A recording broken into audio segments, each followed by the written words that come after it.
네, 반갑습니다. 경자입니다. 조금 전에 이번 주 청약이 마감이 되었지만 다음 주도 청약을 기다리고 있는 종목들이 정말 많은데요. 부지런하게 소개를 드려야 되는데 오늘은 다음 주 공모주 중에 첫 번째로 CMS를 정리를 해보도록 하겠습니다. 다음 주엔 10월 3주차는 월요일부터 금요일까지 매일매일 한 종목씩 청약을 시작하는 일정이고요. 오늘 말씀드리는 CMS는 다음 주 화요일과 수요일에 청약이 진행되니까 환불기간은 이틀입니다. 그리고 앞으로는 HNS 하이텍, 그리고 뒤로는 클로복과 청약 일정이 겹쳐 있는 상황입니다. 그리고 상장일은 10월 24일 목요일로 예정이 되어 있는데요. 아직 다음 주 공모주들의 상장 일정이 확정되지 않았지만 일단은 24일에는 CMS만 상장할 것이라고 예정이 되어 있으니까요. 단독 상장으로 예정이 되어 있기 때문에 상장일 변수는 없으리라고 생각합니다. 자, CMS는 로봇 관련 종목인데요. 하지만 그동안에 등장했던 로봇 종목들과는 조금 색깔이 다른데 로봇을 만드는 하드웨어 기업이 아니고 로봇을 똑똑하게 만들어주는 솔루션을 서비스하는 기업이거든요. 조금 더 쉽게 말씀을 드리면 로봇에게 눈과 머리 역할을 할 수 있는 소프트웨어를 통해서 로봇이 조금 더 인공지능에 가깝게 움직일 수 있도록 만들어주고 있는 회사인 것 같습니다. 그래서 CMS는 고객사가 필요로 하는 로봇을 사오고 거기에 본인들의 솔루션을 장착해서 고객사가 원하는 스펙으로 구동이 될 수 있도록 그런 역할을 담당하고 있는 것 같은데 IR 자료 내용으로 조금 더 자세하게 말씀을 드려보겠습니다. CMS의 고객사 중 하나가 쿠팡입니다. 쿠팡도 물류센터의 로봇을 적극적으로 도입을 하고 있는데 화면 보시면 고객에게 배달해야 되는 물건을 정확하게 찾아서 박스에 담고 그리고 박스가 상하지 않도록 충전재도 넣고 그리고 출고할 수 있도록 이런 박스를 팔레트에 운반하는 이런 로봇 시스템을 공급을 했다고 하고요. 그리고 현대 기아차의 자동차 생산이나 나이키 신발을 만드는 현장에서도 사용될 수 있는 로봇도 공급을 했다고 합니다. 그래서 기존에도 로봇은 많이 투입이 되어 있었지만 조금 더 정교함을 요구하는 공정에도 로봇이 투입이 될 수 있게끔 그렇게 만들어준 것 같습니다. 그리고 마지막으로는 자체 개발한 3D 검사 장비도 LG 에너지 솔루션 등 국내 주요 회사들에게 공급을 하고 있다고 하는데요. 제품을 3D 화면으로 관찰을 하니까 단순하게 겉에서 보이는 부분뿐만 아니라 뒷면이나 측면 등 눈에 보이지 않는 부분에 결함을 찾아낼 수 있다는 장점을 가지고 있는 것 같았습니다. 그래서 CMS는 크게 보면 물류, 제조, 검사 세 가지 솔루션을 보유하고 있고 물류는 쿠팡이나 대한통운, 그리고 제조는 현대기아차뿐만 아니라 나이키에게도 솔루션을 공급한 레퍼런스가 있고요. 마지막 검사 장비는 LG 에너지 솔루션이나 현대모비스 등의 주요 기업들에게 공급을 하고 있다고 하는데요. 그래서 사실 공모주로 등장하는 종목 중에서는 고객사 라인업이 가장 화려한 곳 중 하나가 CMS가 아닌가 그런 생각도 들었습니다.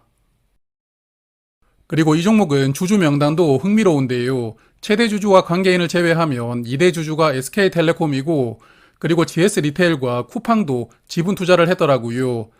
이 중에서 쿠팡은 아마도 CMS의 솔루션을 사용해보고 아주 마음에 들었기 때문에 이렇게 지분 투자까지 하게 된 배경이 아닐까 그런 생각을 해보았는데요.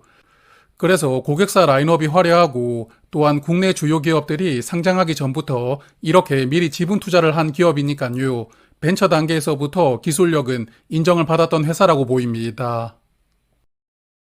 다만 최근의 실적을 보니까 화려한 고객사에 비해서 매출 볼륨이 그렇게 크지 않더라고요. 23년에는 매출액이 76억 원이었고 올해 상반기는 19억 원이었습니다. 그리고 매출액보다 더 많은 적자도 계속 이어지고 있었는데요.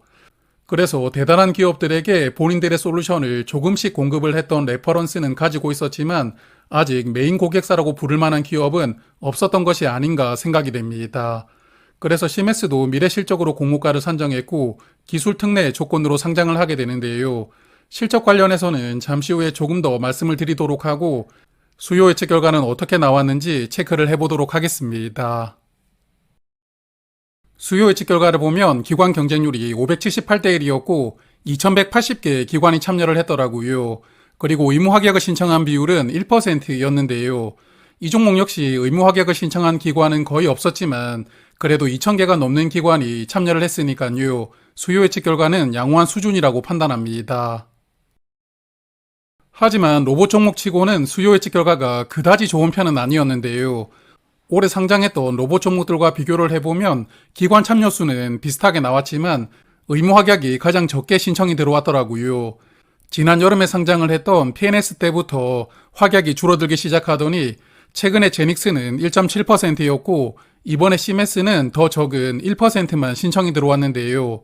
사실 요즘 공모주들이 상장하고 며칠 지나서 공모가 아래로 빠지는 종목들이 워낙 많다 보니까 기관들도 확약을 거의 신청하지 않는 트렌드인데 이제 로봇 종목이라고 특별 대우를 받는 시기는 조금 지나간 것 같고요. 여하튼 로봇 종목들 관련해서는 마지막에 조금 더 말씀을 드리도록 하고 수요 예측 결과를 마저 보도록 하겠습니다. 의무 확약은 수량 기준으로 1%, 건수 기준으로도 동일하게 1% 신청이 들어왔는데요. 확약을 신청한 비율이 워낙 저조하기 때문에 최종 배정에서도 확약이 크게 늘어나는 것은 조금 어려울 것 같은데요. 그래도 10% 근처까지는 한번 늘어나길 기대를 해보겠습니다. 자, 그리고 공모가가 상단을 초과했는데 상단 가격이 24,000원이었거든요. 25% 초과해서 3만원으로 결정이 되었고 공모가 신청 결과를 보면 3만원 이상을 신청한 비율이 약 86% 정도 되는 것 같습니다. 일반적으로 90% 이상 신청 비율에서 가격을 확정하는 경우가 많은데 그래서 이번 종목은 공모가를 약간 더 높게 잡았다는 생각도 드는데요. 여하튼 그래서 이번 IPO로 780억 원을 모집하게 되고 공모가 기준 시가총액은 약 3,400억 원이니까요. 코스닥 시장으로 상장하는 공모주 중에서도 대형 사이즈로 상장하게 됩니다. 그리고 앞서 실적을 보셨겠지만 기술 특례 조건으로 상장을 하기 때문에 사실 공모가가 적절한 밸류인지 따져보는 것은 저는 의미가 없다고 생각을 하거든요. 다만 실적 추정을 보니까 이 종목도 장미를 많이 그려놓았던데 올해 예상 매출액이 122억 원인데 이게 2년 후에는 424억 원으로 약 3.5배가 더 늘어날 수 있다고 전망을 했더라고요. 그래서 향후 전망도 아주 긍정적이었다고 생각을 하지만 증권신고서를 보니까 올해 전망치도 조금 신뢰하기가 어려웠는데 이 부분을 조금 더 말씀을 드리고 청약 정보를 체크를 하겠습니다. CMS는 올해 상반기 매출액이 18억 원이었고 7월과 8월 실적을 합산하면 약 27억 원의 매출을 기록하고 있거든요. 그런데 올해 실적 추정이 122억 원인데 남은 기간에 100억 원을 더 해야 되잖아요. 하지만 수주 잔고를 보니까 현재까지 약 67억 원이 남아 있더라고요. 수주 잔고 전부가 하반기에 매출로 꽂힌다고 하더라도 그래도 30억 원이 빠지는데 남은 4개월 동안 이 30억 원을 할 수 있을지 개인적으로는 조금 의구심이 들었습니다. 그래서 사실 공모가 밴드도 조금 무리한 것 아니냐 이렇게 보고 있었는데 공모 가격이 초과되는 것을 보고 조금 웃음이 나오더라고요. 여하튼 그래도 수요 예측 결과가 양호하게 나왔고 상장일에는 어느 정도 시세를 보여줄 가능성은 높다고 생각합니다.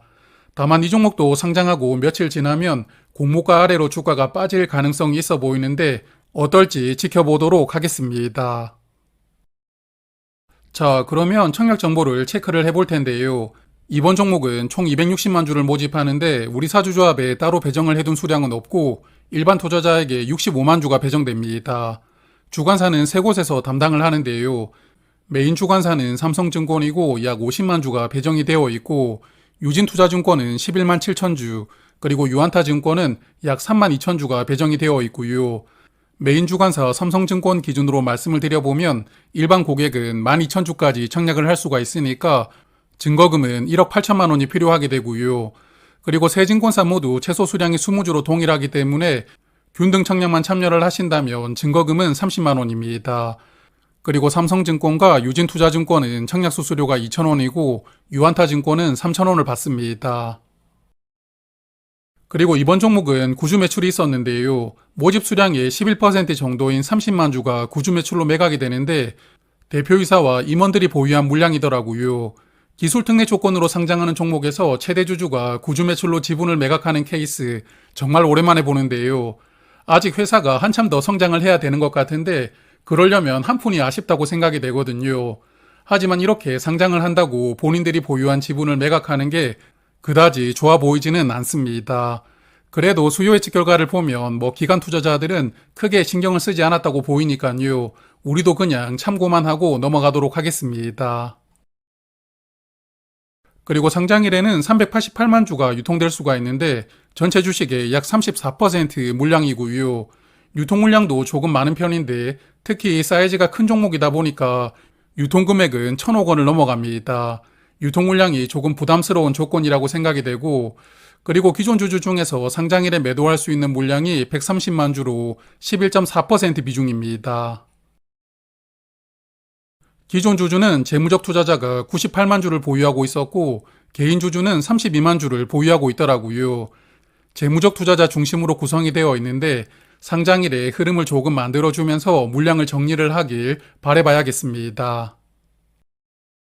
그리고 이 종목은 상장일에 행사가 될 수 있는 스톡옵션도 꽤 많았는데요. 21년부터 23년까지 부여된 약 35만 주는 상장일부터 행사가 가능한데 행사 가격을 보시면 거의 다 상장일에 행사할 것이라고 저는 예상합니다.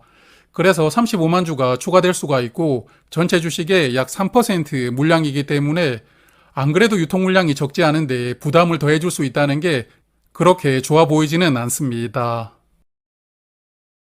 그러면 정리를 해볼 텐데요. 앞서 올해 상장했던 로봇 종목들의 수요 예측을 한번 말씀을 드렸는데 마지막으로 상장일 성적을 살펴보면 KNR 시스템부터 하이젠 R&M까지는 그래도 상장일에 거의 공모가 3배까지 주가가 올라가면서 로봇 종목들은 아주 좋은 시세를 보여주었거든요. 다만 PNS 미케닉스와 지난 9월에 상장했던 제닉스는 상장일에 조금 실망스러운 흐름이 나왔는데요. 그래서 공모주가 청약 조건도 중요하고 또 사업도 중요하지만 앞에 종목들 분위기 영향도 크게 받기 때문에 CMS보다 먼저 상장하는 종목들이 어떤 흐름을 보여주느냐도 이 종목 상장일 성적에 영향을 크게 줄 수밖에 없거든요. 그러므로 현 시점에서 이 종목이 어느 정도 시세를 보여줄지 예상하는 것은 불가능하지만 다만 로봇 종목이니까 상장일에 큰 시세가 나올 수 있을 것이다. 이런 큰 기대감을 가지고 청약하는 것은 조금 경계할 필요성도 있다고 생각합니다.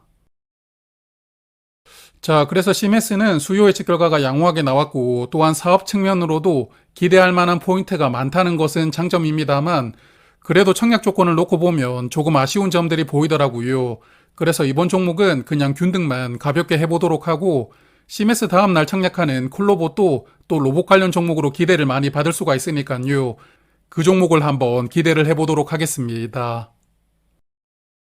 자, 그리고 오늘 수요 예측 결과가 나온 종목이 하나가 더 있었는데요. 바로 월요일부터 청약하는 HNS 하이텍인데 이 종목은 내일 정리해서 말씀을 드리도록 하겠습니다. 그럼 주말 편안하게 보내시고 저는 내일 다시 인사를 드리도록 하고요. 오늘도 고맙습니다.